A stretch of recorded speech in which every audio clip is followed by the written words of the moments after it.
5 signs you are a seer. First Chronicles chapter 29 verse 29. The Bible tells us about Samuel the seer, Nathan the prophet, Gad the seer. And there's a reason why the Bible is putting a thin line between a prophet and a seer. And that's because a prophet is a nabai. A nabai hears to see, while a seer is a kosei. A kosei sees in order to hear. In the book of Habakkuk chapter 2 verse 1, Habakkuk says, I as a watchman will see what the Lord will say. Meaning Habakkuk was in the seer dimension. A prophet hears the truth. A seer sees the truth. But both of them are truth bearers. Sign number 1 that you are a seer. And ladies and gentlemen, this is a major sign, is that you are highly visual. What that means is you can't help but see.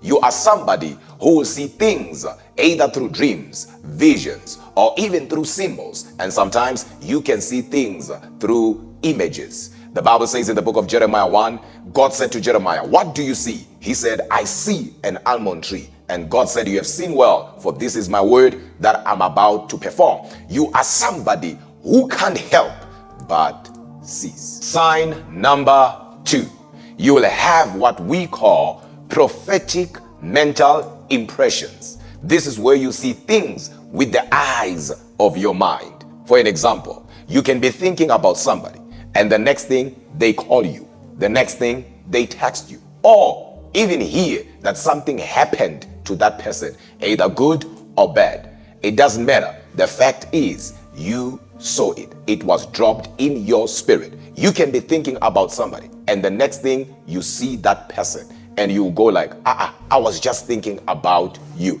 It's because you have a gift. You are a seer. I'll give another example. You can be looking at your phone and knowing without anybody telling you that your phone is about to ring, and the next thing your phone rings. Daniel, in the book of Daniel chapter 7, he's saying things like, the visions of my mind, they troubled me. You see things with the eyes of your mind. Sign number 3, you are always compelled to pray.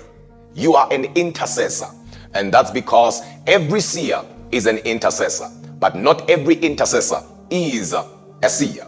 You have an unction for prayer, and that's because you have come to an understanding that whenever God reveals something to you, he reveals in order to redeem. God is not revealing it unto you to satisfy your curiosity. Remember, God is not a gossiper. You have come to an understanding, to a level of maturity, that whenever God is revealing something to you, it's because you are either part of the problem or part of the solution. What I love about this sign is that you can have the first and the second sign, but if you don't have this one, you can always ask God to give you the unction for prayer. Sign number 4, recognition. And of course, you know it as deja vu. Whenever we are talking about deja vu, we are talking about a moment that is happening in the present, and you feel like you have seen this event before. And as you try and follow, all of a sudden, it vanishes or it disappears. And that is because your spirit was able to download half of the event. Your spirit picked it up in the realms of the spirit, but you are not able to get the full thing because you do not have a strong spirit. Luke 1 verse 80 says, John waxed strong in spirit. He grew strong in spirit. And for you to have a strong spirit or to grow strong in the spirit, you need to do 2 things. You need to spend more time in prayer and more time in the word. Sign number 5, and this one is my favorite. You can easily access the realm of dreams. You are somebody who will have a series of dreams. What that means is you will wake up and realize you have had 8 to 10 dreams, that some of the dreams you can't remember. Listen, this does not just happen to everyone, but it happens to only seers. But the most important thing here is that those dreams, most of them, they come to pass. As I said earlier, that whenever God reveals, he reveals to redeem, not for entertainment. And the reason why God is showing you what he is showing you is because of 4 things. Number 1, to warn people. Number 2, to stop it. Number 3, to change it. And if you can't change it, to minimize it. And people who will often have series of dreams will wake up between 3 a.m. and 5 a.m.